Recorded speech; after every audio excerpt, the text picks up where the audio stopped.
Peruano. La pregunta sigue vigente hasta el día de hoy. ¿En qué momento se jodió el Perú? Hace décadas que buscamos la respuesta y siempre terminamos echándole la culpa a quienes nos han gobernado.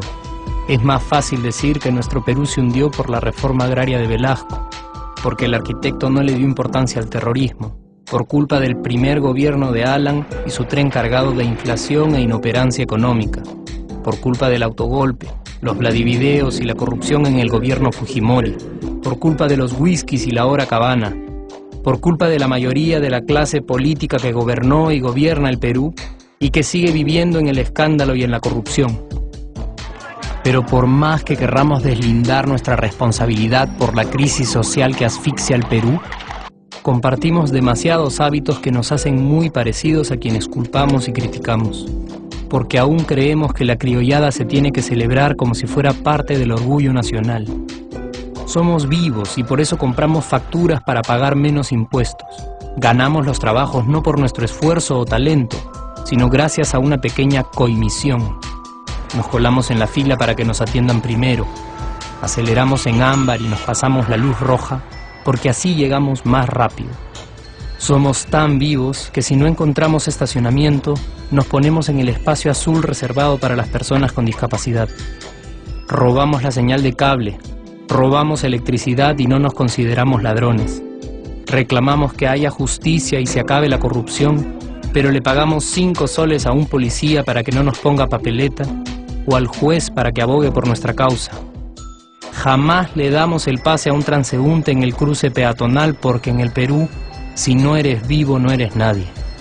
Pero si somos tan vivos, ¿por qué le tocamos bocina al semáforo en rojo, como si este fuera a escuchar nuestra ansiedad? ¿Por qué tiramos la basura en la calle, como si la ciudad perteneciera a cualquiera menos a nosotros? ¿Por qué nos quedamos callados y no protestamos cuando el chofer de la combi no deja de cometer imprudencias? ¿Por qué estamos tan interesados en saber qué vedette trampea con qué jugador, en vez de conocer algo sobre nuestra historia, nuestra economía, nuestra literatura, o al menos saber cuáles son nuestros derechos más elementales? ¿Por qué sentimos que se nos hace un favor cuando un empleado del Estado nos atiende? ¿Por qué dejamos que un panetón sea el mejor argumento de un político para llevarse nuestro voto? ¿Por qué cuando alguien hace algo bien, decimos que parece hecho en el extranjero, como si eso fuese más meritorio? ¿Por qué no nos sentimos orgullosos de nuestra diversidad cultural? ¿Y por qué, si somos tan vivos, seguimos alimentando este círculo vicioso que no nos deja avanzar como sociedad y nación? Es cierto que nuestros niveles educativos dan pena, y si queremos llegar a ser un país con posibilidades de desarrollo, se tiene que invertir en escuelas y capacitar a los maestros. Pero ¿de qué nos servirá una buena educación fuera de casa cuando dentro educamos a nuestros hijos dándoles el peor ejemplo?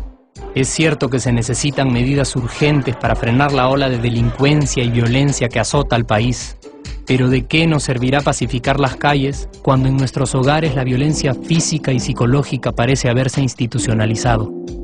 Es cierto que se necesita una verdadera reforma judicial para que en el Perú se pueda hablar de justicia, pero ¿de qué servirá lograrlo cuando la mayoría de nosotros sigue avalando la ley del más fuerte, del más rico, del más vivo? Es cierto que para reducir los conflictos sociales se requiere del diálogo, pero ¿de qué nos servirá ese diálogo si seguimos pensando que dialogar es imponer nuestras ideas y no escuchar al que piensa diferente a nosotros? Es cierto que necesitamos mejores leyes de inclusión social y muchísimos más proyectos de integración. Pero ¿de qué nos servirán estas leyes y proyectos si hasta el día de hoy la publicidad peruana define nuestros estratos socioeconómicos por el color de la piel y a nadie le parece raro?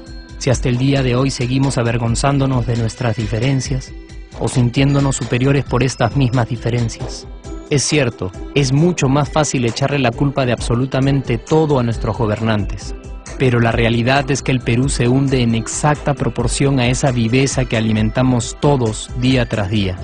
Sí, somos nosotros la materia prima con la que se hace este país, y si no corregimos nuestros hábitos, si nuestra materia prima sigue adulterada, Cualquier producto que hagamos también saldrá adulterado, y por más logros que obtengamos en nuestra economía, en los deportes, en las artes, en nuestra cocina, por más orgullosos que nos sintamos de nuestros representantes, de nuestra historia, de nuestras maravillas o de nuestra creatividad, si no cambiamos estos hábitos, seguiremos preguntándonos ¿en qué momento se jodió el Perú?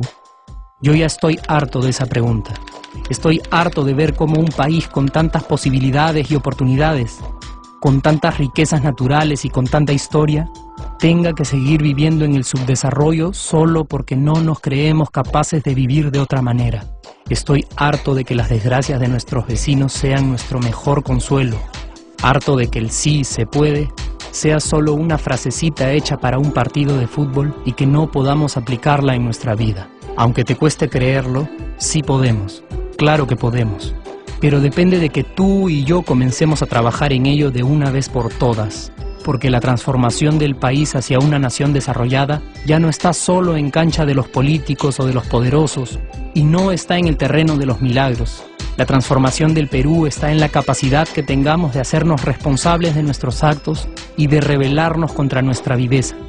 La transformación del Perú está en ti y está en mí, está en todas nuestras organizaciones y en la posibilidad de trabajar juntos con verdadera responsabilidad social. ¿Qué pasaría si cambiamos la pregunta? Si por ejemplo ahora te pregunto, ¿en qué momento se arregló el Perú? ¿Qué me dirías? Aunque te parezca una pregunta demasiado ingenua, tenemos que creer en ella, y la respuesta está en nuestras manos. Responsabilidad social todos.